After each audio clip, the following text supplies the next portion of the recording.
Hello mga kapatid, welcome po sa inyong lahat sa ating pong pagpapatuloy ng ating pong Lands of the Bible series.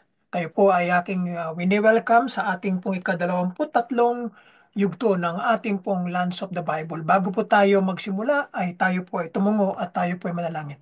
Ama naming banal na Diyos, maraming salamat at kami ay iyong pinatnubayan at pinagpala sa oras na ito at muli pinagkalooban mo po kami ng panibagong buhay at lakas na aming pong taglay ngayon. Patnubayan po kami sa aming gagawin pong pakikinig na ito at paglalahad ng iyong salita sa iyong banal na aklat at nawa ang presensya mo ang sumaamin sa oras ito at ang kalawalatian ay papuri para sa iyo lamang Panginoong Diyos. Sa pangalan ni Jesus, ito ang aming sama-samang dalangin. Amen. So mga kapatid, gagamitin natin sa oras na ito ang isang pagbasa mula sa aklat ng Unang Hari, Kabanatang 18, talatang 1 hanggang 45. So ito ay patungkol sa istorya na ipapakita ko sa inyo na part 2 ng ating Mount Carmel. Babasahin natin itong mga passages na ito, tapos ipapakita ko sa inyo ang mga larawan mamaya. So ito yung pinaka-background ng mga larawan na makikita natin mamaya at ito ang kwento na nangyari dito sa Mount Carmel. So, ating babasahin lahat ng kabuong isang kabanata na to o ng isang chapter na ito upang malaman natin kung ano ang nangyari dito sa bundok ng Carmel. Sa ating pasimula, ito ang katibayan na pinatunayan ni Propeta Elias na siya ang totoong propeta ng Diyos. So sa unang mga talata, ganito ang sinasabi na 3 taon nang walang ulan. No? Isang araw, sinabi ng Panginoon kay Elias, humayo ka at makipagkita kay Ahab dahil pauulanin ko na. Kaya pumunta si Elias kay Ahab at maluba ang tagutom noon sa Samaria. Kaya pinatawag ni Ahab si Obadias na siyang namahala sa palasyo niya. Si Obadias ay lubos na gumagalang sa Panginoon. Nang pinapatay ni Jezebel ang mga propeta ng Panginoon, itinago ni Obadias ang 100 na propeta sa 2 kuweba. Bawat kuweba at binigyan niya sila ng pagkain at tubig doon. Sinabi ni Ahab kay Obadias, puntahan natin ang lahat ng bukal at lambak sa ating bansa. Baka sakaling makakita tayo ng mga damo para sa ating mga kabayo at mga mula, para hindi na natin sila kailangang katayin. Kaya naghati sila ng lugar kung saan sila pupunta at agad silang pumunta sa kani-kanilang direksyon. Habang naglalakad si Obadias, nakasalubong niya si Elias. Nakilala niya si Elias, kaya yumukod siya bilang paggalang at sinabi, kayo po ba iyan, Ginoong Elias? Sumagot si Elias, oo. Ngayon, humayo ka at sabihin mo sa iyong amo na si Ahab na nandito ako. Pero sinabi ni Obadias, huwag po ninyong ilagay sa panganib ang buhay ko kay Ahab dahil wala naman akong nagawang kasalanan sa inyo. Nagsasabi po ako ng totoo sa presensya ng buhay na Panginoon na inyong Diyos na walang bansa o kaharian na hindi padadalhan ng aking amo ng tao para hanapin kayo. Kapag sinasabi ng mga pinuno ng mga bansa at mga kaharian na wala kayo sa lugar nila, pinasusumpa pa sila ni Ahab na hindi talaga nila kayo nakita. At ngayon, inuutusan niyo po ako na pumunta sa aking amo at sabihin sa kanya na nandito kayo. Paano kung sa sandaling pag-alis ko ay dalhin kayo ng Espiritu ng Panginoon sa lugar na hindi ko alam? Kapag dumating si Ahab dito na wala kayo, papatayin niya ako. Pero Ginoong Ilyas, mula pa sa pagkabata ko ay naglilingkod na ako sa Panginoon. Hindi niyo ba nababalitaan ang ginawa ko noong pinapatay ni Jezebel ang mga propeta ng Panginoon? Itinago ko ang 100 propeta ng Panginoon sa 2 kuweba. Sa bawat kuweba at binigyan ko sila ng pagkain at tubig doon. At ngayon, inuutusan ninyo akong pumunta sa aking amo at sabihin sa kanya na nandito kayo, papatayin po niya ako. Sinabi ni Elias, sumusumpa ako sa buhay sa buhay na Panginoong makapangyarihan na aking pinaglilingkuran na makikipagkita ako kay Ahab sa araw na ito. Kaya pumunta si Obadias kay Ahab at sinabi sa kanya na naroon si Elias. At lumakad si Ahab para makipagkita kay Elias. Nang makita ni Ahab si Elias, sinabi niya, ikaw ba talaga iyan ang nanggugulo sa Israel? Sumagot si Elias, hindi ako ang nanggugulo sa Israel, kundi ikaw at ang pamilya ng iyong ama.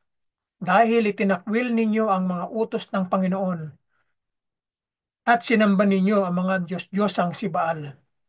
Ngayon, tipunin mo ang lahat ng mamamayan ng Israel para samahan nila ako sa bundok ng Carmel. At papuntahin mo rin ang 450 propeta ni Baal at ang 400 propeta ni Asyera na pinapakain ni Jezebel.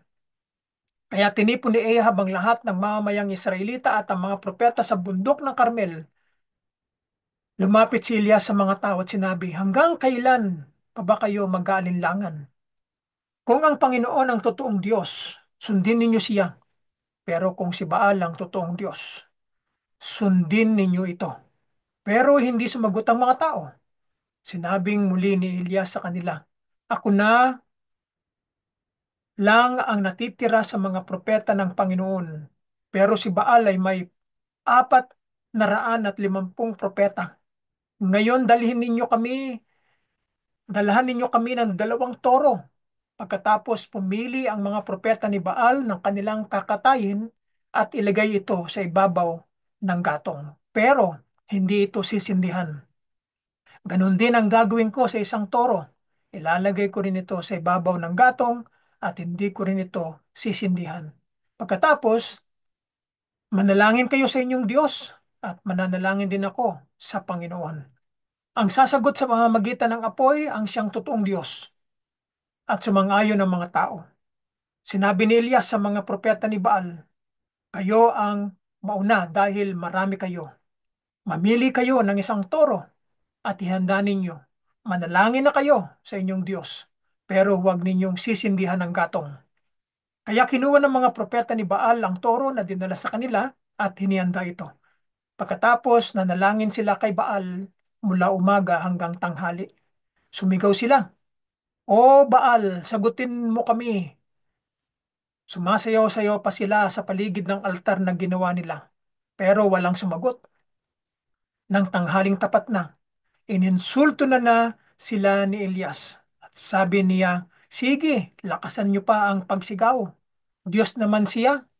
Baka nagbubulay-bulay lang siya o nagpapahinga o may pinuntahan o nakatulog at kailangang gisingin.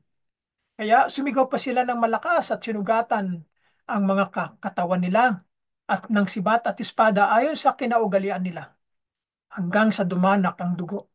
Lumipas ang tanghali, tuloy-tuloy pa rin ang pagsigaw nila hanggang lumampas na ang takdang oras ng paghahandog. Pero wala pa rin sumagot sa kanila. Nagsalita si Elias sa mga tao, lumapit kayo sa akin, at nagsilapit ang mga tao sa kanya. Inayos niya ang altar ng Panginoon na nagiba. Kumuha siya ng 12 bato na sumisimbolo ng 12 lahi ng mga anak ni Jacob, ang, ang tao na pinangalanan ng Panginoon na Israel. Ginawa niyang altar ang mga bato para sa Panginoon at ginawa ng kanal ang paligid ng altar. Ang kanal ay kayang malagyan ng 3 galong tubig. Inayos niya ng mabuti ang mga panggatong sa altar. Kinatay ang toro at inilapag ito sa ibabaw ng gatong. Pagkatapos sinabi niya sa mga tao, buhusan ninyo ng 4 na tapayang tubig ang handog at panggatong. Matapos nilang gawin ito, sinabi ni Elias, buhusan ninyo uli. Pagkatapos nilang buhusan, sinabi ulit ni Elias, buhusan pa ninyo sa 2 pagkakataon. Sinunod nila ang sinabi ni Elias. At umagos ang tubig sa paligid ng altar at napuno ang kanal. Nang oras ng paghahandog, lumapit si Propeta Elias sa altar at nanalangin. Sinabi niya, Panginoon, Diyos ni Abraham, ni Isaac at ni Jacob. Patunayan ninyo sa araw na ito na kayo ang Diyos ng Israel at ako ang inyong lingkod at ginawa ko ang lahat ng ito ayon sa utos ninyo. Panginoon, dinggin niyo po ako para malaman ng mga tao na kayo ang Panginoon, ang Diyos, at nais niyo silang magbalik loob sa inyo. Dumating agad ang apoy na galing sa Panginoon at sinunog nito ang handog, ang gatong, ang mga bato at ang lupa at natuyo ang kanal. Nang makita ito ng lahat ng tao, nagpatrepa sila at sinabi, ang Panginoon ang siyang Diyos. Ang Panginoon ang siyang Diyos. Iniutos agad ni Elias sa mga tao, dakpin ninyo ang mga propeta ni Baal. Dapat walang makatakas sa kanila. Dinakip ang lahat ng propeta ni Baal at dinala nila si Elias, nila Elias sa lambak ng Kisyon at pinagpapatay. Sinabi ni Elias kay Ahab, humayo ka, kumain at uminom dahil paparating na ang malakas na ulan. Kaya kumayo si Ahab para kumain at uminom. Pero si Elias ay umakyat sa bundok ng Karmel at nanalangin na nakaluhod at nakayuko sa lupa. Pagkatapos sinabi niya sa kanyang utusan, umakyat ka at tumingin sa dagat at sinunod ito ng utusan. Pagbalik niya kay Elias, sinabi niya, wala po akong nakikita. 7 beses na sinabi ni Elias na bumalik siya at tumingin. Nang ikapitong pagbalik niya, sinabi niya kay Elias, may nakita po akong ulap na maitim na kasinlaki ng palad ng tao na pumapaibabaw mula sa laot. Kaya sinabi ni Elias, umayo ka at sabihin kay Ahab na sumakay siya sa kanyang karawahe at umuwi bago pa siya maabutan ng ulan. Di nagtagal, dumilim ang langit dahil sa makapal na ulap, umangin at umulan ng malakas. At sumakay si Ahab sa karwahe at pumunta sa Jezreel. Pinalakas ng Panginoon si Elias. Ibinigkis niya sa baywang ang balabal niya at tumakbo at nauna pa kay Ahab papunta sa Jezreel. So mga kapatid, no, yaan ang kwento ng pakikipagpaligsahan ni Propeta Elias sa mga propeta ni Baal at saka ni Asherah. So lahat sila ay umigit kumulang na 1,000, no? 900, uh, 50 kung hindi ako nagkakamali ayon sa bilang na ibinigay dito na natala sa kabanatang 18, no? 450 na propeta ni Baal at 400 naman kay Asherah, no? So yan, no, na makikita natin diyan 850, no, na mga propeta, mga individuals, no? So mga kapatid, dito natin titignan muli ang mga larawan na inihanda ko sa inyo at uh, sandali lamang po at meron tayong ayan. Yan, papakita na yung mga larawan mga kapatid. Ano? So, dilipat tayo sa ibang channel o sa ibang ating page dito. Ayan, so yan na po ang mga larawan na ihahanda natin na ito po ay nakunan natin ng larawan noong pong March 19, 2018. So mga kapatid, no? Ito yung unang larawan na nakuha natin nung kami ay nasa loob ng bus. Kami ay nasa pagitan, nasa gitna, no, papunta ng Nazareth, Tiberias at papunta ng Mount Carmel. Ang Mount Carmel ay patungong norte sa papuntang west, no? Yan. So northwest ang aming direksyon at ito namang Nazareth at saka Tiberias ay northeast naman. So kapag kayo pupunta sa bandang kanan, banda rito ay direksyon ng Nazareth at ng Tiberias. So dito naman dediretso kami sa daan na ito. Yan. Yan, ito yung daan na sinasabi ko na papakanan ay papunta doon sa Nazareth at Tiberias. Dito sa aming diretsong daan na ito, ipapunta yan doon sa Haifa. Mapapunta doon sa Mount Carmel. So yan ang daan na hindi ko sinayang na pagkakataon upang makita ko pa sa pagkakataong ito ang mga alaala na iyon na aming nakita. So nakita niyo yung daan, no? Napakalayo, papunta yan doon sa Sea of Galilee na. No? So yan ang daan. So itong Afula, ito ang pinakakilalang lugar dito sa norte ng Israel. Pag binabanggit ang Apula, yan ang pinakasentrong daanan ng mga tao papunta sa iba't ibang direksyon, papunta ng Cesarea Philippi, papunta ng Banayas o ng Mount Hermon, no? Yan itong Apula ang siyang madadaanan. Papunta na ng Haifa, no? Papunta na ng kung saan mang lugar dito sa norte ng Israel. So, itong Apula ay pinakahangganan niya ay dito sa bandang kanan. Dito niyan, didiretso na yan sa bandang kanan. Punta na yan. So ito yung pinakasentro, no? So ito yung makikita ninyo sa daan na ito, yung Haifa papunta sa kaliwa at yung Tiberias naman ay parang ito nasa sentrong highway, no? Iikot yan papuntang Tiberias. Ito namang Haifa kapakaliwa tapos didiretso sa sa north, no? So yan. So ito yung mga bulubundukin na makikita dito na matataas na mga lugar at ito yung makikita dito sa lugar na ito. Kompleto sila sa mga amenities. Meron din silang mall dito, meron silang mga department store sa loob at yung mga naninirahan sa taas ng bulubundukin ay yung mga Hudyo na may mga kaya sa buhay na pinili nilang tumira diyan sa itaas, no? So meron din silang iba't ibang klase ng mga ano diyan, may McDonald's sila, no? At merong Aldo, no? Bilihan ng mga leather mga gamit, no? Bag, sapatos, no? Iba't iba. So nandiyan, no? So ito yung mga puno na kinunan natin papunta na sa bundok ng Carmel, no? Ito yung nasa ibaba eh. El Yakim, no? Yan ang wika sa wikang Hebreo na papunta na to doon sa bundok ng Carmel. Ito yung Daliyat al Carmel. Ito yung daan papunta na sa itaas, no, ng bundok. Na.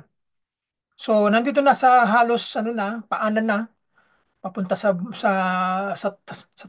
tuktok at ito yung magandang view na nakuha natin, no? So ito na yung ano na pinakatuktok na yung tanggapan, no, yung papasok na sa loob sa tuktok sa taas. So ito yung magandang welcoming na harapan, no?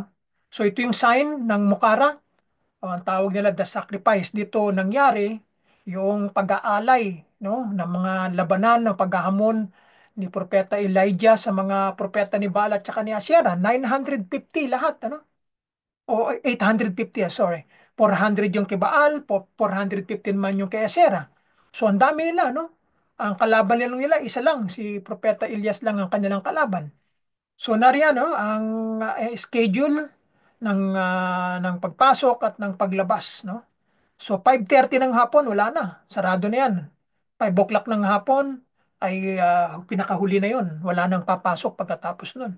9 o'clock ng umaga hanggang 5:30 ng hapon, no? So yan ang kanilang schedule dito. Ito yung kanilang sanctuary at saka monastery, no? So ang mga relihiyon na nagme-maintain dito yung Roman Catholic, no? Ang silang nag-aayos dito ng mga lugar. So ito yung makikita nating pag-aayos. Ito yung monumento ni Propeta Elias dito sa tuktok ng bundok ng Carmel.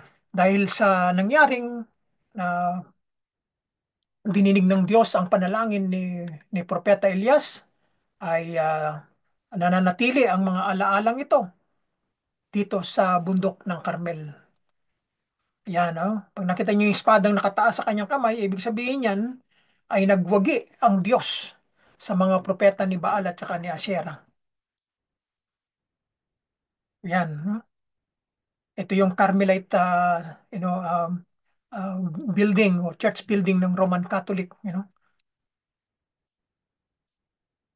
So ito yung pinakatuktok ng monumento ni Propeta Elijah. Dito nag-stay ang mga pilgrims, ang mga tourist at kinukunan nila ng larawan ng lugar na ito, no? Yan. So nung araw, ang sabi ng Biblia ay meron ditong burnt offering ng Diyos, no? Ngunit winasak at saka hindi inayos ng mga Israelita dahil sa pinalitan nila ng dambana ni Baal at saka ni Asherah. At nung dumating si Propeta Elijah rito, inayos niya at muli niyang ibinalik ang pag-aalay at pagsamba sa tunay na Diyos, no?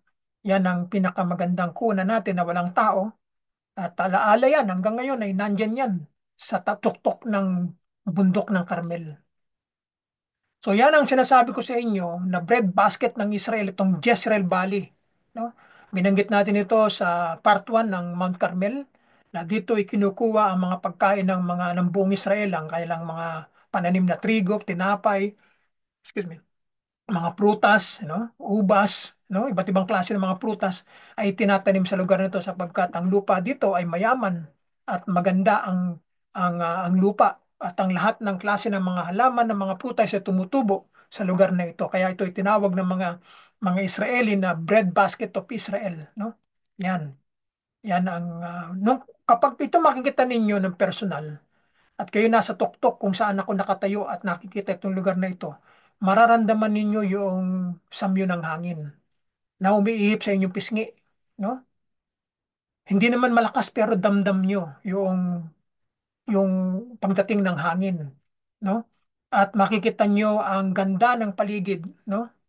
Napakaganda ng paligid, no? Makikita nyo yan. Kasi ito, sa ating kuwang larawan na ito ay merong panghamog, no? Pumunta kami rito mga bandang alas 10 alas 11. May hamog pa. So pagkarating ng mga alauna, alas 2, wala na yan. Kaya napakalinaw niyan pag makikita ninyo. No? Yan. Medyo madilim pa yung iwan pero pag nawala na yung hamog na yan, ay malinaw yan at napakaganda. Nakakuha ng larawan yan. Ito yung daan na dinaanan namin paakyat dito sa itaas. Yan, pasigsag yan eh. Kaya hindi gaanong mahirap umakyat. At mataas din yan eh. Mataas yan. Ito yung pinakasulok, bawat sulok ng tuktok dito at tinayuan ito nga ng Roman Catholic na mga building upang ito ay gawing isang sentro ng kanilang mga aktibidades dito. National Park ito ng Israel. Lahat ng mga biblical places na makikita sa Israel ay ginawa ng Israel na national park upang pagkakitaan, no, may revenue papasok sa government ng Israel para sa kanilang economy. Ito'y bahagi na rin ng kanilang tourism, So yan ang makikita natin sa bawat paligid nito sa tuktok ng bundok ng Carmel. So dito ay safe naman kasi may mga harang, no? Hindi ka mahuhulog dito sapagkat may harang siya. Malalim yan, bangin yan, makikita ninyo.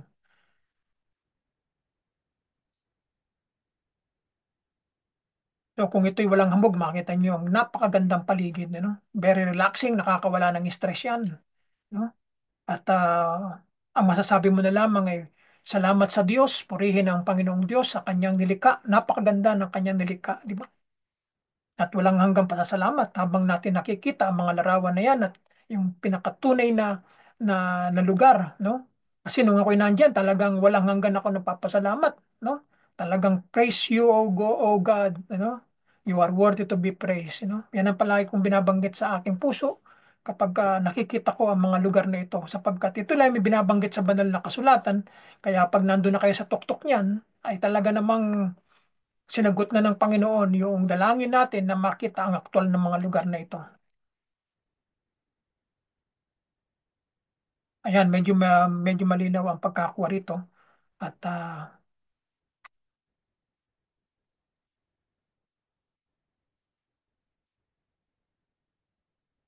yan, maraming mga puno sa baba. Hindi natin alam kung ano mga punong ito, yung mga pagkain niya, mga prutas yan. Iba't ibang klase. Siguro mga ubas ito, mga parting yan. Way to the view. Dito, papasok kayo sa loob, makikita niyo yung pinakamagandang view dito sa bundok ng Carmel. Ito na yung pinakababaan na, bababa na sa baba.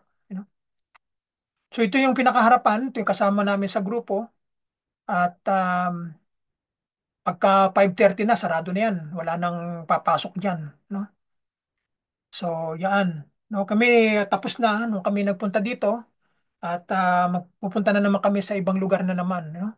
Papunta na kami sa Acre neto eh. Pagkatapos dito sa Mount Carmel, papunta na kami ng Acre, no? Sa parting northwest ng Israel, no? Papunta na sa itaas. So bago kami umalis, kinunan ko ng huling shot itong sign na ito. So itong monastery na ito ay private property ng mga Carmelite Fathers ng mga Roman Catholic. At ito ay magsasara na ng alas 5 ng hapon at don't leave your car unattended, no? Bakit sinabi yan? Sapagkat maraming mga mandurukot dito sa, hindi lamang dito sa isang lugar, halos sa Tel Aviv, sa Jerusalem, sa iba't ibang mga lugar, ay maraming mga pickpockets, no? Maraming mandurukot. Eh, yan ang sabi sa amin ng aming GB's guide.